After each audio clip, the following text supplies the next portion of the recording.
दोस्तों,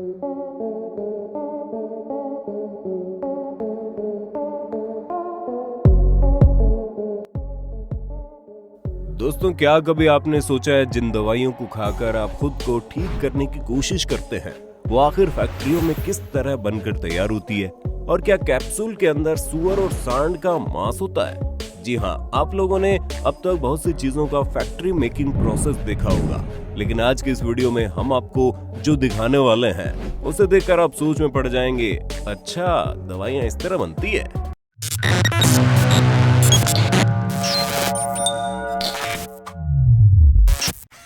capsule making process. आप जब कभी भी बीमार पड़ते हैं तो डॉक्टर आपको दवाई के रूप में कैप्सूल देते हैं, और हम पूरे विश्वास के साथ कह सकते हैं कि लगभग हर व्यक्ति ने कैप्सूल को दवाई की तरह खाया ही होगा। लेकिन आप ये बात जानकर हैरान हो जाओगे कि कैप्सूल को बनाने में सुअर और सांड के मांस का इस्तेमाल होता है। असल में कैप्सूल के ऊपर जो कवर होता है वो दिखने में प्लास्टिक की तरह लगता है, पर इस कवर को जिलेटिन की मदद से बनाया जाता है। और जिन लोगों को नहीं पता उनके लिए बता दें, जिलेटिन मांसाहार की श्रेणी में आता है, क्योंकि बनाने का एकमात्र तरीका जानवरों का मांस ही तो है, जिसे बनाने के लिए आमतौर पर सुअर और सांड के मांस का इस्तेमाल होता है। असल में जानवरों के खून और उनके जोड़ों के अंदर पाए जाने वाले टिश्यू को उबालकर जिलेटिन प्राप्त होता है। जिलेटिन का अपना कोई स्वाद और खुशबू नहीं होती, और जब जिलेटिन बनकर तैयार हो जाता है तो बिल्कुल प्लास्टिक जैसा ही दिखता है। असल में दोस्तों, जिलेटिन दो प्रकार के होते हैं। पहला तो पेड़ पौधों से तैयार किया जाने वाला, और दूसरा जानवरों के मांस से तैयार किया जाने वाला।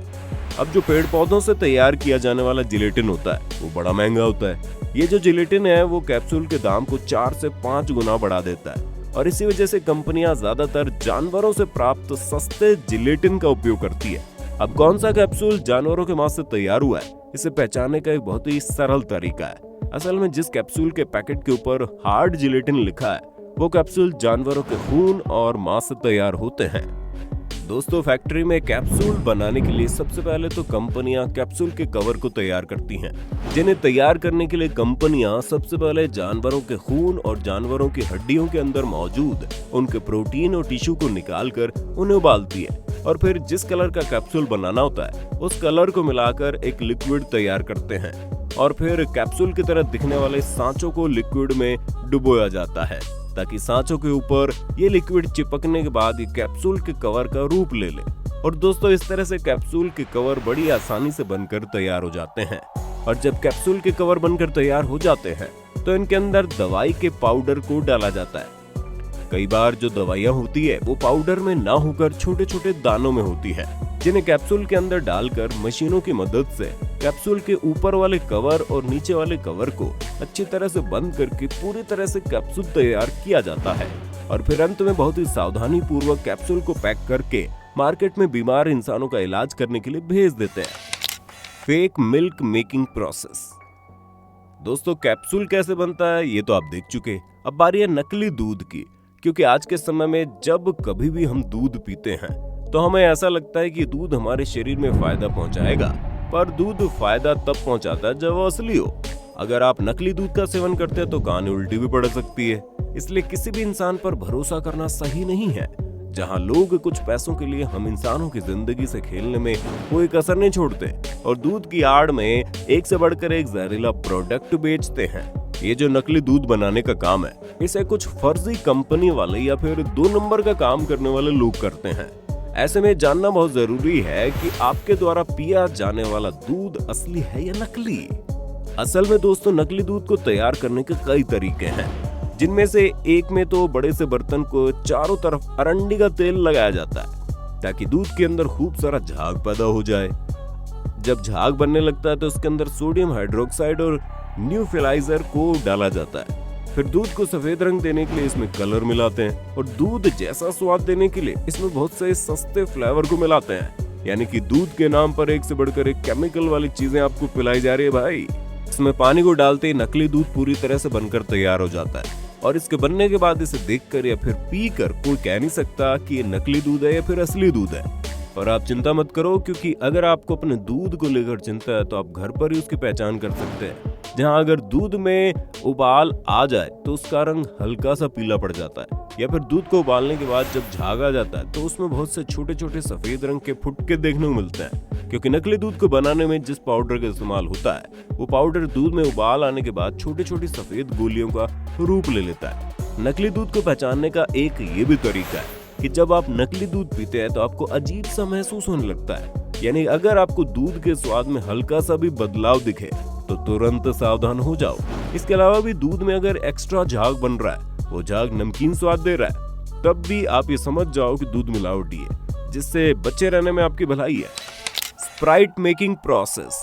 दोस्तों, स्प्राइट कोल्ड ड्रिंक तो आप पीते ही होंगे, पर क्या आपको मालूम है इसे किस तरह बनाकर तैयार किया जाता है और इन्हें बनाने में किन किन चीजों का इस्तेमाल होता है? दोस्तों, फैक्ट्री में स्प्राइट बनाने के लिए सबसे पहले एक बड़े से मिक्सर में कार्बोनेटेड वाटर को डालते हैं, फिर इसके अंदर citric acid, high fructose corn syrup, sodium benzoate और नेचुरल फ्लेवर को डालते हैं। ये सारी चीजें डालने के बाद मिक्सचर को पूरी तरह से बंद कर दिया जाता है, और जब ये पूरी चीजें मिक्स हो जाती है तो कोल्ड ड्रिंक के अंदर गैस को भरने के लिए गैस की पाइपलाइन को अच्छी तरह से लॉक करके गैस ऑन कर दी जाती है, और जैसे कोल्ड ड्रिंक के अंदर गैस भर दी जाती है ये पूरी तरह से बनकर तैयार है। अब दोस्तों, इसके बाद कोल्ड ड्रिंक की बोतलों को कन्वेयर बेल्ट में डालकर आगे की तरफ भेजा जाता है, जहां पर मशीन की मदद से बोतलों के अंदर कोल्ड ड्रिंक भरी जाती है, और ये पूरा काम इतनी तेजी और सावधानी से होता है कि कोल्ड ड्रिंक के अंदर जरा से भी गैस नहीं निकल पाती।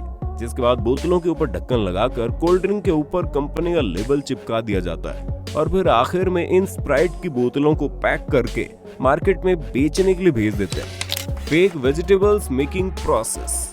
दोस्तों, क्या आप जानते हैं नकली सब्जियां कहां पर बनती है? तो जनाब, नकली सब्जियों को बनाने का ये जो काम है ये आपको सबसे ज्यादा चाइना में देखने को मिलेगा। सिर्फ इतना ही नहीं, चाइना से ही नकली सब्जियों को धड़ल्ले से सप्लाई भी किया जाता है। और अगर आपको हमारी बात पर जरा सा डाउट है ना, तो नजर घुमा के देख लो कैसे लोग इस नकली बंद गोभी को तैयार कर रहे हैं। अब आप सोचेंगे भला ये बन कैसे रहा है? असल में इसको बनाने के लिए वैक्स, प्लास्टिक और कुछ केमिकल का इस्तेमाल होता है, और फिर अंत में इसे बंद गोभी का रंग देने के लिए कलर इस्तेमाल होता है। सबसे पहले तो पानी को गर्म करते हैं और फिर वैक्स प्लास्टिक के लिक्विड मिक्सचर को गर्म पानी में डालते हैं, जिसके बाद वहां के वर्कर्स बिल्कुल शताब्दी ट्रेन की स्पीड में अपने इस लिक्विड मिक्सचर को देखते ही देखते बंद गोभी का आकार दे देते हैं।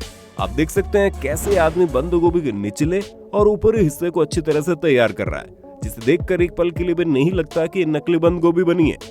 जब ये बंद गोभी बन जाती है तो इसे काटा जाता है, और काटने के बाद आप देखेंगे बंद गोभी अंदर से पूरी तरह खाली है। अब अंदर की चीजें भरने के लिए इस बंद गोभी को वैक्स और प्लास्टिक के लिक्विड में डुबोकर इसमें जो खाली वाली जगह होती है उसे भी भर दिया जाता है, ताकि इसे देखकर कोई ये ना कह सके कि आखिर ये असली है नकली।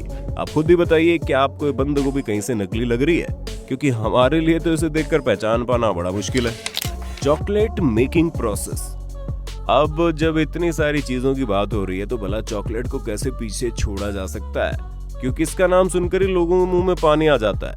अब ये चीज तो आप जानते हैं कि चॉकलेट की मदद से चॉकलेट आइसक्रीम, टॉफी के साथ साथ बहुत सी चीजें जो चॉकलेट फ्लेवर की होती है उन्हें बनाकर तैयार किया जाता है। पर ये जो नेचुरल चॉकलेट है आखिर बनती कैसे है? असल में चॉकलेट बनाने के लिए सबसे पहले लोगों को कोको प्लांट की जरूरत पड़ती है, जिसमें हर एक कोको फ्रूट के अंदर 40 से 50 कोको बीन्स यानी बीज होते हैं। ये फल अधिकतर अमेरिका और अफ्रीका जैसे देशों में पाए जाते हैं। शुरुआत में इन सभी कोको बीन्स को रोस्टिंग मशीन में डालकर करीब 1 घंटे के लिए भूना जाता है। इन सभी बीन्स को रोस्ट करने के बाद दूसरी मशीन में डालकर इन्हें पीस कर अच्छी तरह से पेस्ट में बदल दिया जाता है, और ये जो पेस्ट होता है इसे कोको मास्क भी बोलते हैं, जिसमें मिठास के लिए चीनी और बाकी चीजें मिलाते हैं, और फिर इसे मोल्ड के अंदर डाला जाता है, जिससे एक कूलिंग सेक्शन में आ जाता है, और जब चॉकलेट ठंडी हो जाती है तो पूरी तरह से बनकर तैयार हो जाती है। दोस्तों, उम्मीद है चीजों के इन फैक्ट्री मेकिंग प्रोसेस के बारे में जानकर मजा आया होगा आपको। अब आपका इस पर क्या कहना है कमेंट में बताइए। इसी तरह की वीडियो देखते रहने के लिए चैनल को सब्सक्राइब तो कर दो यार। दोस्तों, आपकी स्क्रीन पे 2 और वीडियोस दिख रही हैं, जिसे देखने के लिए आप इस स्क्रीन पर क्लिक करें। दोनों देखिएगा, बहुत अच्छी वीडियो बनी है।